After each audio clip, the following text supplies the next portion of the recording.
নমস্কাৰ times today দৰ্শকসকললৈ স্বাগতম জনাইছোঁ। আজি কেইটামান গুৰুত্বপূৰ্ণ খবৰ হৈছে। যিসকল নতুনকৈ আহিছে তেওঁলোকে চেনেলটো ছাবস্ক্ৰাইব কৰি থলুৱা গামোচাৰে বজাৰ দখল লক্ষ্য মহানগৰী অনংগ কুমাৰ নাথৰ। বহিৰাজ্যৰ গামোচাৰে সম্পত্তি দখল কৰিছে অসমৰ বজাৰ। সভা সমিতি তথা কোনো সাংস্কৃতিক অনুষ্ঠানত সম্পত্তি থলুৱা গামোচাৰ পৰিৱৰ্তে বহিৰাজ্যৰ তৈয়াৰী গামোচাৰে সন্মান জনোৱা হয়। ইয়াৰ ফলত হ্ৰাস পাব ধৰিছে অসমীয়া গামোচাৰ মান। BTADৰ পৰ্বতঝোৰাত চোৰাং কাঠ জব্দ। ধুবুৰী গৌৰীপুৰ সমষ্টিৰ অন্তৰ্গত তথা BTADৰ পৰ্বতঝোৰা গাৰোপাৰা অঞ্চলৰ পৰা সোমবাৰে পৰ্বতঝোৰা বন বিভাগে মূল্যৱান কাঠ কুণ্ডাভৰ্তি এখন টেংকৰ জব্দ কৰিবলৈ সক্ষম হয়। পৰ্বতঝোৰা বন সংমণ্ডল বন প্ৰাধিকাৰী বিষয়া জয়ন্ত কুমাৰ ব্ৰহ্মৰ এক গোপন তথ্যৰ ভিত্তিত পৰ্বতঝোৰা প্ৰটেকশ্যন ৰেঞ্জাৰ বিষয়া ৰাজীৱ দত্তই নেতৃত্বত বন বিভাগৰ এটি দলে জব্দ কৰে কাঠখিনি। বন বিভাগৰ দলটোৱে সাধাৰণ নাগৰিক পোছাকত উক্ত গাৰোপাৰা অঞ্চলত টহল দি AS 17C0623 নম্বৰৰ ট্ৰেক্টৰৰ পৰা মূল্যৱান কাঠৰ কুণ্ডাখিনি জব্দ কৰে। বন বিভাগৰ দলে জব্দকৃত চোৰাং কাঠখিনি সহ ট্ৰেক্টৰখনৰ চুফাৰীঘাট বন সংমণ্ডল কাৰ্যালয়লৈ লৈ যায়। জব্দ হোৱা কাঠখিনিৰ বজাৰ মূল্য প্ৰায় লাখ টকাৰ বুলি জানিব পৰা গৈছে। বিজেপিয়ে বিধায়ক বেচা কিনা কৰি ৰাইজৰ ধন অপচয় কৰিছে, এই মন্তব্য গৌৰৱ গগৈ। উপ নিৰ্বাচনক কেন্দ্ৰ কৰি এতিয়া ৰাজ্যত অব্যাহত আছে বোকাচতীয়া ৰাজনীতি। উপ নিৰ্বাচনত অনুষ্ঠিত হ'বলগীয়া সমষ্টিকেইটাৰ বাহিৰেও অন্য সমষ্টিতো অব্যাহত আছে শাসক বিৰোধী বাকযুদ্ধ। ক'ৰবাত যদি বিজেপিয়ে কংগ্ৰেছক কটাক্ষ কৰিছে, আন ক'ৰবাত আকৌ বিজেপিয়ে ইয়াৰ যোগ্য প্ৰত্যুত্তৰ দিছে কংগ্ৰেছক।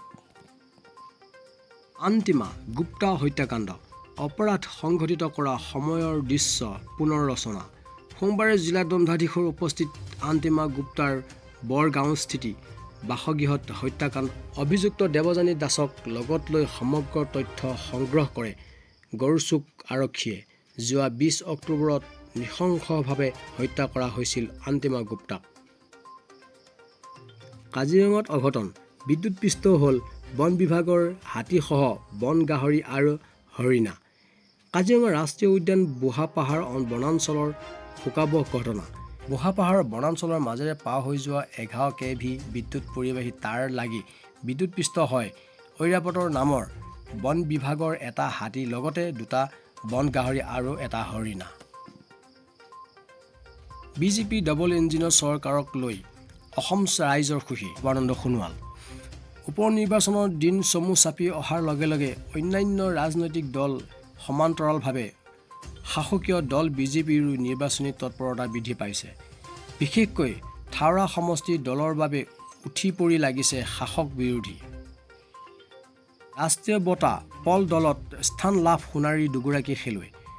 বাংগালোৰত 26 অক্টোবৰৰ পৰা 29 অক্টোবৰলৈ অনুষ্ঠিত হ'বলগীয়া ৰাষ্ট্ৰীয় বঁটাৰ পল প্ৰতিযোগিতাত স্থান লাভ কৰিবলৈ সক্ষম হৈছে চৰাইদেউ জিলাৰ জ্ঞানদীপ ভূঞা আৰু মিণ্টু ৰাজ বৰা।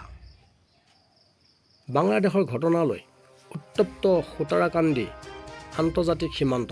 বাংলাদেশত হিন্দু মন্দিৰ আৰু সংখ্যালঘুৰ হিন্দু ওপৰত কৰা অমানৱীয় আক্ৰমণৰ প্ৰতিবাদত সোমবাৰে হিন্দু জাগৰণ মঞ্চই কৰিমগঞ্জ জিলাৰ ভাৰত বাংলাদেশ সীমান্তৰ সোতাকান্দি আন্তঃৰাষ্ট্ৰীয় বাণিজ্যিক কেন্দ্ৰ বিক্ষোভ প্ৰদৰ্শন কৰে। প্ৰতিবাদকাৰীসকলে বাংলাদেশৰ এই অমানৱীয় ঘটনাৰ নিন্দা জনাই হাছিনা চৰকাৰক তীব্ৰ ভাষাৰে গৰিহণা দিয়ে।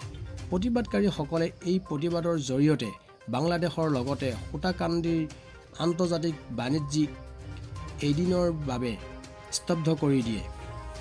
তেওঁলোকে লগতে বাংলাদেশত হিন্দুৰ ওপৰত হোৱা অত্যাচাৰ শীঘ্ৰেই বন্ধ নহ'লে ৰাষ্ট্ৰখন লগতে আন্তৰ্জাতিক বাণিজ্য অনিৰ্দিষ্টকাললৈ বন্ধ কৰি দিয়া হুংকাৰ দিয়ে।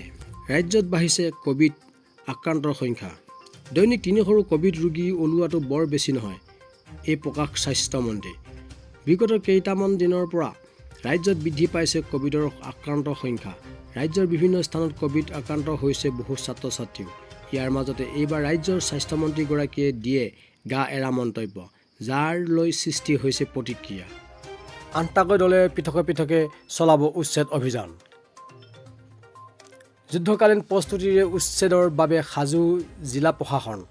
চিপাঝাৰত গৰুসুঁতিত প্ৰশাসনৰ উচ্ছেদ অভিযান। মহানগৰীত অলা উবেৰ ৰেপিড চালকৰ প্ৰতিবাদ। পেট্ৰলৰ মূল্য বৃদ্ধিৰ বিৰুদ্ধে এই প্ৰতিবাদ। বৰাক ব্ৰহ্মপুত্ৰ একেলগে থাকিলেহে বৰ অসম ভেটি গ্ৰহ হৈ ৰ'ব। কৃষ্ণমণি চুতীয়া। প্ৰসংগত শিলচৰ কাণ্ড। কিছুদিনৰ পূৰ্বে বৰাকত অসমীয়া ভাষাক কৰা হৈছিল অপমান, যাৰ বিৰুদ্ধে গৰজি উঠিছিল ৰাজ্যবাসী। এইবাৰ এই সন্দৰ্ভত প্ৰতিক্ৰিয়া প্ৰকাশ কৰিছে কণ্ঠশিল্পী কৃষ্ণমণি চুতীয়াই।